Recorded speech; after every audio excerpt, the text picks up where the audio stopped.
ருப்யோ நமஹ பாலாம்பிகாச்சரணம். இன்னைக்கு இன்னொரு சக்தி பீடம் பற்றி படிக்க போகிறோம்.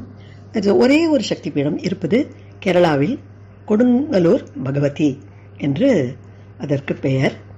அந்த கோவில் எங்கே இருக்குது அப்படின்னாக்க திருச்சூர் மாவட்ட டிஸ்ட்ரிக்ட்டுக்கு உள்ளே இருக்கிற கேரளாவில் இருக்குது. It is in the form of பத்ரகாளியாக தான் வழிபடப்படுகிறாள் அவள். ஸ்ரீகுரும்பா அப்படின்னு சொல்லப்படுறா. ஸ்ரீகுரும்பானா அந்த கம்யூனிட்டி பீப்புள் அவளை அம்மாவாக நினைத்து வணங்கப்படுகிறாள். அவள் ரொம்ப உக்ரமான ஃபார்மில் இருப்பாள். அவளுக்கு கையில் ஒரு பெரிய வாள் கொடுக்கப்பட்டிருக்கும். அப்புறம் பார்த்தோம்னா பயங்கரமான மகாகாளியோட ஸ்வரூபத்தில் தான் இருப்பாள். எல்லா கைகள்லையும் ஆயுதம் தாங்கியவளாக அவள் தாருகாங்கிற அசுரனை இங்கே அழித்ததாக சொல்லப்படுகிறது. பரசுராமரால் கட்டப்பட்ட பரசுராம கஷேத்திரம் தான் கேரளாவே. அதில் அவர்தான் பத்ரகாளியை அங்கு வழிபட்டதாக சொல்லப்படுகிறது. இங்கே நம்பூதிரிகள் தான் இந்த கோவிலுக்கு பூஜை பண்ணுவா. ஆனாலும் ஒரு 12 டைப்ஸ் ஆஃப் நம்பூதிரிஸ் அது. These people are called Nair அப்படின்னு சொல்லப்படுகிறார். இவா என்னன்னா ஸ்ரீவித்யா உபாசனம் பெற்ற நாயர்கள்.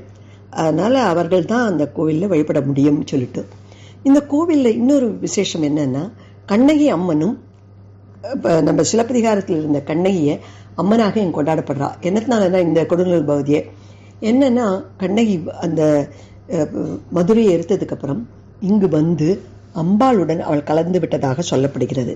ஸோ அதனால் அந்த விதத்துலேயும் இது ரொம்ப ஃபேமஸான கோவிலாக காட்சியளிக்கிறது.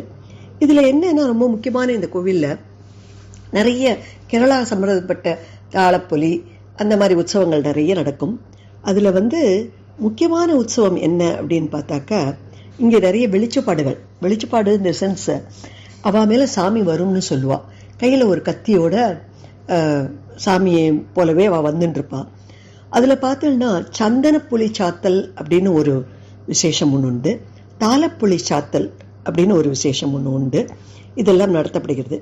எல்லாத்தையும் விட ரொம்ப முக்கியமான ஃபெஸ்டிவல் என்ன அப்படின்னாக்கா இந்த ஒரு எல்லாரும் கையில் கோழி கொண்டுட்டு கோழியோட கண் மூடல் அப்படிங்கிற மாதிரி ஒரு உற்சவம் நடக்கிறது. அது என்ன பண்ணுறா, கோழி கண்ணை சிவப்பு துணியால் மூடி எல்லாரும் எடுத்துகிட்டு வருவாளாம் for offering to the temple. ஆனால் இப்போ கொஞ்ச காலமாக அந்த பலி கொடுக்கப்படுவது நிறுத்தப்பட்டிருக்கிறது. அதனால் வெறும் அந்த சிவப்பு கலர் துணியை போட்டு மூடி கொண்டு கொடுப்பது ஒரு வழக்கமாக இருக்கிறதே தவிர பலி கொடுக்கிறார்களான்னா இல்லை அப்படிங்கிறது தான் சொல்கிறாவா. அதனால் அந்த மாதிரி ஒரு ஃபேமஸான கோவில். அம்பாளுடைய மூக்கு பில்லாக்கு விழுந்த இடமாக இது கருதப்படுகிறது. அதனால் இதுவும் ஒன் ஆஃப் த ஃபேமஸ் தான். இந்த கோயிலுக்கு வரவா எல்லாரும் எப்படி இது பண்ணிடுவான்னா சிவப்பு கலரில் தான் வேஷ்டி கட்டி கொண்டு வருவார்களாம். நம்ம ஆதிபராசக்தி கோயிலுக்கு எப்படி சேப்பு கலர் இது கட்டின்னு போகிறோமோ இந்த மேல்மருவத்தூர், அதே போல் இங்கே அப்படி கட்டிட்டு வருவா அப்படின்னு சொல்கிறா. மீன மாதம் மார்ச்லேருந்து ஏப்ரலில் தான் நான் சொன்ன அந்த கோழிக்கல் மூடல் அப்படின்னு. கோழிக்கல்லுன்னா கண்டு, கோழிக்கண்ணை ரெட் துணியால் சிவப்பு கலர் துணியால் மூடி ஆஃபரிங் கொண்டு வரா மாதிரி. ஆனால் ஆஃபர் பண்ணுறது இல்லை, பலி கொடுக்கறது இல்லை தீஸ் டேஸ். ஏன்னா அந்த பலி கொடுக்கப்படுவது நிறுத்தப்பட்டு விட்டது. அதனால் ஃபார் சம் ரீசன்ஸ். ஸோ அதனால் பட் அந்த மாதிரி கொண்டு நேர்த்தி பண்ணி அந்த கோழியை கொண்டு கோவிலில் விடுவதாக சம்பிரதாயம் இன்றும் நடக்கிறது. So this is about the Kodungallur Bhagavathi temple, the one and only Shakti Peetham in Kerala.